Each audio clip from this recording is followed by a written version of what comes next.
आज के समय में बीमा हर एक आदमी की जरूरत बन गया है। बढ़ती महंगाई और अचानक आई मुसीबत के समय बीमा एक बहुत बड़ा सहारा बनकर सामने आया है। लेकिन हर आदमी इतना सक्षम नहीं है जो अपने लिए मेडिकल या लाइफ इंश्योरेंस करा सके।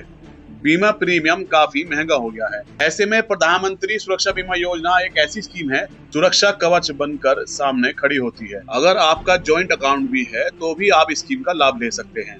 जिन पर्सन्स की एज 18 ईयर्स से लेकर 17 ईयर्स है वो इस योजना का लाभ ले सकते हैं। ये एक्सीडेंटल इंश्योरेंस स्कीम्स है।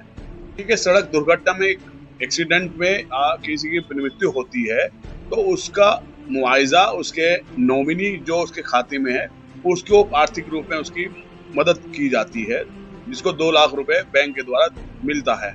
और ये स्कीम सिर्फ एक बैंक अकाउंट में ही मान्य है।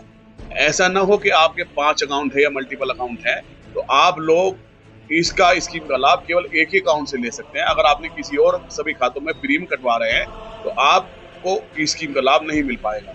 यानी आपका जो प्रीमियम है वो एक ही बैंक अकाउंट में एप्लीकेबल है। इवन एनआरआई, यदि कोई व्यक्ति एनआरआई है, नॉन इंडियन रेजिडेंशियल है, तो उसको भी स्कीम का लाभ मिल सकता है, लेकिन उसको जो करेंसी मिलेगी वो इंडियन करेंसी ही मिलेगी। तो इसमें जो प्रीमियम है पहले वो 12 रुपए था, अब ये प्रीमियम चेंज हो चुका है। कोरोना काल के बाद इसका प्रीमियम को बढ़ा दिया गया है, जितना 20 रुपए साल का एक किस्त इसमें छोटी सी किस्त कटती है। जो इस प्रीमियम की जो वैलिडिटी है वो 1 जून से लेके अगले 31 मई तक रहती है।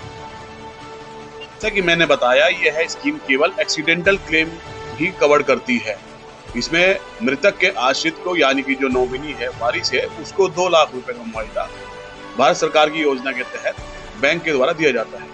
लेकिन साथ के साथ यदि किसी पर्सन का कोई लिम्ब लॉस हो जाता है, यानी कि एक हाथ, एक टांग या एक आंख इस तरह से लॉस हो जाता है, तो उस कंडीशन में 1 लाख रुपए मिलता है।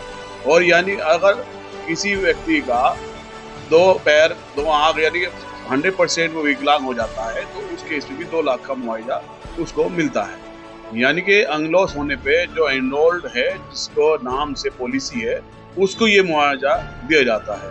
और हाँ, आपको एक ज्यादा जानकारी के लिए बता दें, स्कीम को लेने के लिए एक्सीडेंटल यानी कि दुर्घटना बीमा स्कीम का लाभ लेने के लिए इसमें मृतक का पोस्टमार्टम रिपोर्ट और मेडिकल रिपोर्ट आपको बैंक को देनी होगी।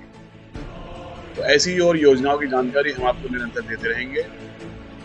आपके बीच में Wasim Ahmad, field coordinator, CRISIL foundation, CFL centre, खतौल।